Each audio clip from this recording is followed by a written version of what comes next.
Hello and welcome to the online English classes for grade 12.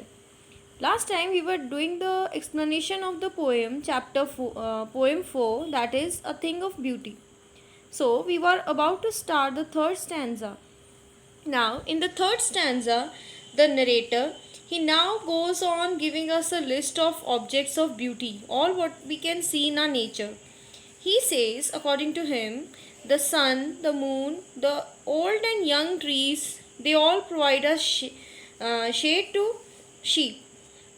They are all giving us something or the other that we are taking benefit from. The daffodils, the greenery surrounding them, the cool and clear streams, and which respite in the heat of summer, and the bushes growing in the forest with musk roses blooming amidst them, are all the eternal sources of joy and pleasure. Means, according to him, not only the flowers and the beautiful scenery of mountains and other things, lakes, waters, snow covered mountains, not only these are pleasurable things given to us by our dear nature, but also these all the things that in nature are, they are not only benefiting us in some or the other way, but they are also giving us they also are a representation of beauty. Then in the last stanza the poet says and adds on further, telling us that beauty, there is beauty even in death. He finds beauty in regarded imagery stories people had made about our dead ancestors who were as heroic as and as mighty.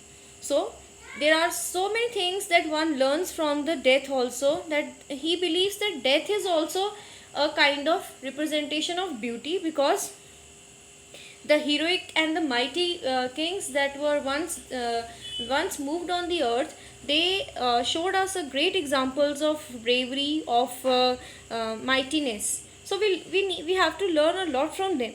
Then he also says that all of us have been hearing lovely tales that we have heard, and we can also place among such things of beauty. So lovely tales that are told to us by our grandfathers, grandmothers, they are also source of not only of knowledge but also of beauty. So according to him, all the beautiful things are like an endless fountain from the heavens, sent by God himself, so that mankind may enjoy these precious gifts. So our ancestors, it is believed that it is the hard work and the contribution of our ancestors who have provided us such a neat and clean earth. It is our responsibility to keep it clean, keep it the way we were handed over, because we are responsible and we are answerable to the coming generation. So he believes that nature is such vast and nature can provide us tremendous amount of happiness from its beauty and splendor. Thank you for the today's explanation.